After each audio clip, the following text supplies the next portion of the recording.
मुस्लिम, सिख, ईसाई, सब में प्रेम भाव जगाना पड़ेगा। अगर हमें अपने हिंदुत्व को बचाना है तो उग्रवादी नहीं पैदा करना पड़ेगा। अगर हमें अपने हिंदुत्व को बचाना है तो सबसे पहले धार्मिक संस्थाओं को बचाना होगा। वो धार्मिक संस्थाएं जो समाज का मार्गदर्शन करती हैं, उनके यदि मार्गदर्शक चरित्रहीन हैं, शराबी हैं, व्यभिचारी हैं, अपराधी हैं, तो किस हिंदुत्व की रक्षा करोगे? आज तक इसीलिए न मैं किसी कुंभ में जाता हूं, न किसी प्रयाग में जाता हूं। प्रयाग में जब जाना होता बड़ी श्रद्धा से ऐसे समय पर जाता हूं जब कोई वहां पर मेला नहीं लगा होता।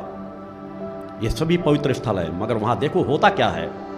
कोई गांजा लगा रहा है, कोई चिलिम पी रहा है, नंग धड़क बड़ी बड़ी आंखें दिखा के जैसे दूसरों को खा जाएंगे। जो गांजे के नशे में मस्त रहते हो वो परम सत्ता के नशे को क्या जानेंगे, वो कुंडली शक्ति के नशे को क्या जानेंगे। जाकर के देखो ऐसे मेलों में बड़े बड़े वैभव सजाए जाते हैं लोगों को लूटने के लिए। ये शब्द मेरे बुरे लगते हैं।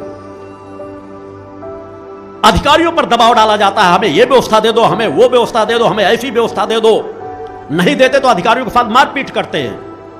साधु संत सन्यासी आपस में लड़ते हैं। वहां के दृश्यों को देखो, अंदर कुछ और बाहर कुछ नजर आता है। दिन में राम राम, रात में पौआ चढ़ाते हैं। मैं हर एक की बात नहीं करता, 90% लोगों की बात करता हूं। जिस हमारे हिंदू धर्म में 90% ढोंगी और पाखंडियों का साम्राज्य हो गया हो, उस पर भी एक ऋषि आवाज ना उठाए, वह आवाज अवश्य उठाएगा। क्योंकि अगर हमने उनकी छटनी नहीं की, उन्हें कानून के दायरे में नहीं लाए, उनके रहस्यों को यदि हमने समाज के बीच नहीं खोला, तो हमारा हिंदू धर्म कभी हिंदुत्व की ऊंचाइयों को नहीं छू सकेगा जिस हिंदुत्व की ऊंचाइयों को हम छूना चाहते हैं। भगवान की हम उस दिशा में समाज को बढ़ा रहे हैं। मेरा वह हिंदुत्व है। और अगर मेरा हिंदुत्व तुम्हें काटता है तो तुम जैसे लोगों को मैं पैर से ठोकर मारता हूं। एक ऋषि का अस्तित्व मिटाने की क्षमता किसी की नहीं है। मैं परम सत्ता का भक्त हूं, परम सत्ता की कृपा से जीवन जीता हूं, और जब तक परम सत्ता चाहेगी मेरे अस्तित्व को मिटाने की सामर्थ्य किसी की नहीं। सतगुरुदेव भगवान की मुझे कोई सत्ताओं का भय न दिखाए, मुझे अपनी सामर्थ्य का वैभव न दिखाए। मैं इस मंच पे उन्हें चुनौती देता हूं, तुम्हारी 7 पुस्तों में जो औकात हो तो मेरा सामना करके देखना, और ताकत हो तो मेरे आत्मबल का सामना करो। अगर वास्तव में अपने अंदर कुछ समझते हो अपने आप को, तो जो ऋषि ताकत लेकर के खड़ा है उसका सामना करो। वैभव तो अनेकों हैं जिन्हें मैं महसूस ही नहीं करता, क्योंकि आज के जगत में चाहे जितने बड़े बड़े वैभव खड़े कर लिए जाएं, हमारे जो पहले के देव पुरुषों के पास वैभव था, ऋषियों मुनियों के पास जो वैभव था, उसके तुम पसंगे नजर आओगे।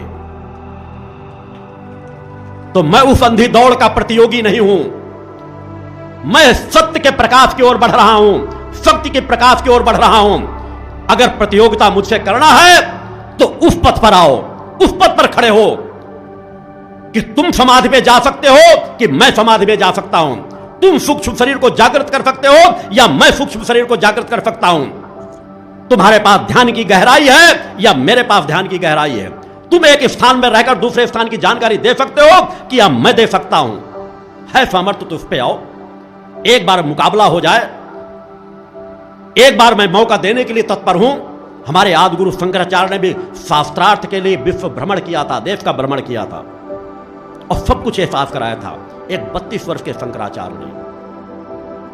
आज हमारे न मालूम कितने शंकराचार्य हैं। मैं उनसे आग्रह पूर्ण करना चाहता हूं कि वास्तव में अगर आप हिंदुत्व के प्रमुख हैं तो हिंदुत्व की रक्षा करना है, तो हिंदुत्व की रक्षा राधे मां जैसे लोगों से नहीं होगी, राम रहीम जैसे लोगों से नहीं होगी, रामपाल जैसे लोगों से नहीं होगी, इच्छाधारी लोगों से नहीं होगी, फलाहारी जैसे लोगों से नहीं होगी, अखंडानंद भूमानंद जैसे लोगों से नहीं होगी। हो सकता है ये 2 लोगों के नाम हो कभी। मैं उन लोग कह रहा हूं जिनके रहस्य समाज के बीच उजागर होते जा रहे हैं। एक दिन ऐसा नहीं होता, हर सप्ताह कोई न कोई साधु संत सन्यासी पकड़ा जाता है बड़े से बड़े अपराधों में। हमारे शंकराचार्य मौन बैठे, तभी क्या कोई आवाज न उठाए? कौन कार्य करेगा? धर्म इसी तरह लोगों की धार्मिक भावनाओं को आहत किया जाता रहेगा। अगर कोई आवाज नहीं उठाएगा तो भगवती मानव कल्याण संगठन आवाज जरूर उठाएगा। आज तो शंकराचार्य अपने आप में लड़ रहे हैं। अभी एक पीठ के लिए आप लोगों ने स्वयं देखा, 2 शंकराचार्य अपनी गद्दी की दावेदारी कर रहे थे। शंकराचार्य अपने विवादों को नहीं निपटा पा रहे तो समाज की समस्याओं की तरफ क्या ध्यान जाएगा? उससे अच्छा न्यायालय ने निपटारा कर दिया। न्यायालय ने आदेश दे दिया कि इस स्थान का शंकराचार्य मैं दोनों लोगों को नहीं मानता हूं। न्यायालय को निर्णय देना पड़ रहा है शंकराचार्यों के आपसी विवाद के लिए। अब वो स्वयं आंकलन कर सकते हैं, क्योंकि मैं ज्यादा बोलूंगा तो इतने में ही बहुत लोग परेशान हैं और परेशान हो जाएंगे। मेरी यात्रा बहुत लंबी है, अनेकों बार सामना होगा। तैयार करते रहो अपने आप को, या छिप करके बैठे रहो। 2 ही रास्ता तुम्हारे पास है। या तो एक न एक दिन मेरे सामने आपको आना ही पड़ेगा, या तो छिपकर बैठना पड़ेगा, या मेरे पीछे चलना पड़ेगा। 3 रास्ते हैं। निर्णय समाज को करना है। मैं अपने प्रभुत्व को स्थापित करने नहीं आया। मैं मां के अस्तित्व को, जो आप मिटा चुके थे, सत्य के अस्तित्व को मिटा चुके थे, सत्य को प्रकाश को मिटा चुके थे, उस सत्य के प्रकाश को लेकर आया हूं।